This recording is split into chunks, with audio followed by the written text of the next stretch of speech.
Brazil ফিরে এসেছে ভয়ঙ্কর রূপে, পানামাকে ৬-২ গোলের ব্যবধানে উড়িয়ে দিয়েছে সেলেসাওরা। বিশ্বকাপ শুরু হবার আগে উড়তে শুরু করেছে ব্রাজিল ফুটবল দল। মারাকানা স্টেডিয়ামে ৬-২ গোলের ব্যবধানে জয় পেয়েছে ব্রাজিল। ম্যাচের শুরু থেকেই আক্রমণাত্মক ফুটবল খেলতে থাকে ব্রাজিল। ভিনিসিয়াস জুনিয়র ম্যাচের শুরুর ১ মিনিটের মধ্যেই একটি গোল করেন। তার কিছুক্ষণ পরে মাইকেল মুরিলোর ফ্রি কিক থেকে ব্রাজিলের ম্যাথিউস কুনহার গায়ে লাগে এবং একটি গোল পেয়ে যায় পানামা। ১-১ গোল যখন হয় তখনই ব্রাজিলের দুর্দান্ত কামব্যাক। ম্যাচের ৩৮তম মিনিটে ভিনিসিয়াসের অ্যাসিস্ট থেকে ক্যাসমিরো একটি গোল পেয়ে যান। ২-১ গোলে এগিয়ে থেকে প্রথম অর্ধ শেষ করে ব্রাজিল। হাফ টাইমের পরে পানামাকে অবাক করে দেয় সেলেসাওরা। প্রতিপক্ষের ভুলে সুযোগ নিয়ে গোল করেন তরুণ ফুটবলার রায়ান। আবার ৫৯তম মিনিটে লুকাস পাকুয়েতার দুর্দান্ত শট থেকে একটি গোল করেন।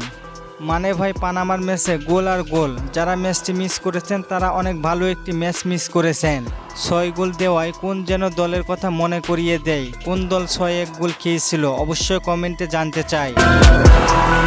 লুকাস পাকুয়েতার পরে ইগোর থিয়াগো পেনাল্টি থেকে একটি গোল করেন। অবশেষে নেইমারের পরে ইগোর থিয়াগো পেনাল্টির ভরসার নাম হতে যাচ্ছে। ৬২তম মিনিটে পেনাল্টি থেকে একটি গোল করেন। আর সর্বশেষ ম্যাচের ১০ মিনিট আগে দানিলো একটি গোল করেন। সেই গোলে ব্রাজিল জিতে যায় ৫-১ গোলের ব্যবধানে। এরপরে ৮৩তম মিনিটে পানামা একটি গোল পেয়ে যান। ম্যাচ শেষ হয় ৬-২ গোলের ব্যবধানে। ব্রাজিলের ম্যাচটি কেমন উপভোগ করেছেন জানিয়ে দিন কমেন্ট করে। আর চলেন আপনাদের কমেন্টগুলো দেখে আসি।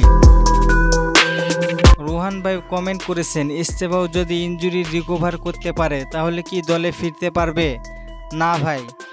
জিয়াদ ভাই প্রশ্ন করেছেন, নেইমার প্রথম ম্যাচ খেলার সম্ভাবনা কতটা আছে? ভাই ৫০%। ফরাদ ভাই প্রশ্ন করেছেন, আমি খেলা দেখতে পারছি না, খেলা দেখার অ্যাপস দেন। ভাই কোরা লাইভ অথবা ইয়াসিন টিভি থেকে সরাসরি লাইভ দেখতে পারেন। ধন্যবাদ সবাইকে প্রশ্ন করার জন্য। আর ফুটবলকে নিয়ে নতুন কোনো প্রশ্ন থাকলে করতে পারেন, পরবর্তী ভিডিওতে রিপ্লাই করব। ধন্যবাদ।